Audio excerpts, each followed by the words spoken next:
Functions of cell organelles part 3 कोशिकांगों के कार्य भाग 3 सूत्रकणिका माइटोकॉन्ड्रिया के बारे में टिप्पणी लिखिए। उत्तर, सूत्रकणिका को सर्वप्रथम कोलकर नाम के वैज्ञानिक ने 1850 में कीटों की विच्छेदित रेखीय मांसपेशियों में देखा था। सी बेंडा नाम के वैज्ञानिक ने माइटोकॉन्ड्रिया नाम दिया। जीवाणु व नीले हरित शैवाल और परिपक्व मानव रुधिर कणिकाओं को छोड़कर माइटोकॉन्ड्रिया सजीवों की प्रत्येक मतलब हर एक कोशिका में पाए जाते हैं। गुणसूत्र कितने प्रकार के होते हैं, लिखिए।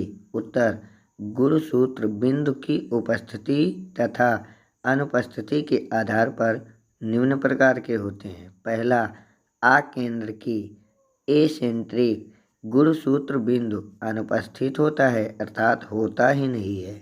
दूसरा, अग्रबिंदु एक्रोसेंट्रिक गुणसूत्र बिंदु किनारे से भीतर अर्थात अंदर की ओर होता है।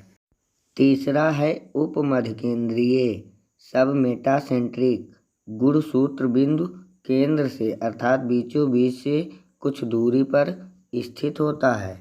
चौथा है मध्य केंद्रीय मेटासेंट्रिक गुणसूत्र बिंदु गुणसूत्र केंद्र में स्थित होता है। पांचवा और अंतिम अंतः केंद्रीय टेलोसेंट्रिक गुणसूत्र बिंदु किनारे पर स्थित होता है। गुणसूत्र के कार्य लिखिए। उत्तर, गुणसूत्र कोशिका का सबसे महत्वपूर्ण कोशिकांग है। किसी भी जात में समस्त जैविक क्रियाएं तथा आनुवंशिक क्रियाओं का नियंत्रण गुणसूत्र के द्वारा ही होता है। गुणसूत्र में डीएनए के रूप में आनुवंशिक पदार्थ जेनेटिक मटेरियल पाया जाता है जो कोशिका में संपन्न होने वाली सभी जैविक क्रियाओं को आणविक मॉलिक्यूलर कार्यकी फिजियोलॉजी तथा संरचना के विभिन्न स्तरों पर नियंत्रण करता है। गुणसूत्र के कार्य इस प्रकार हैं। पहला, कोशिका की विभिन्न क्रियाओं का नियंत्रण एवं नियमन करना। दूसरा, ये आनुवंशिक लक्षणों को एक पीढ़ी से दूसरे पीढ़ी में संचारित करते हैं। गुणसूत्र में स्थित जीन में उपस्थित डीएनए आनुवंशिक लक्षणों का वाहक है।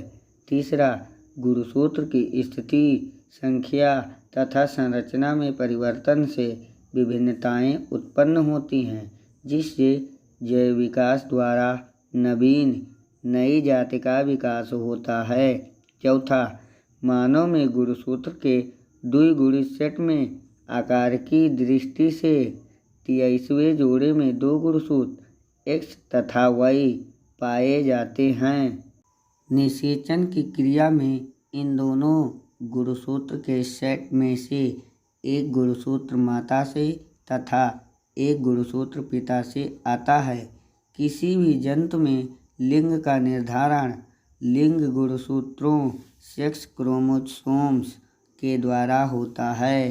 सूत्रकणिका माइटोकॉन्ड्रिया की परासंरचना को समझाइए। उत्तर, माइटोकॉन्ड्रिया एक खोखली थैलीनुमा संरचना होती है।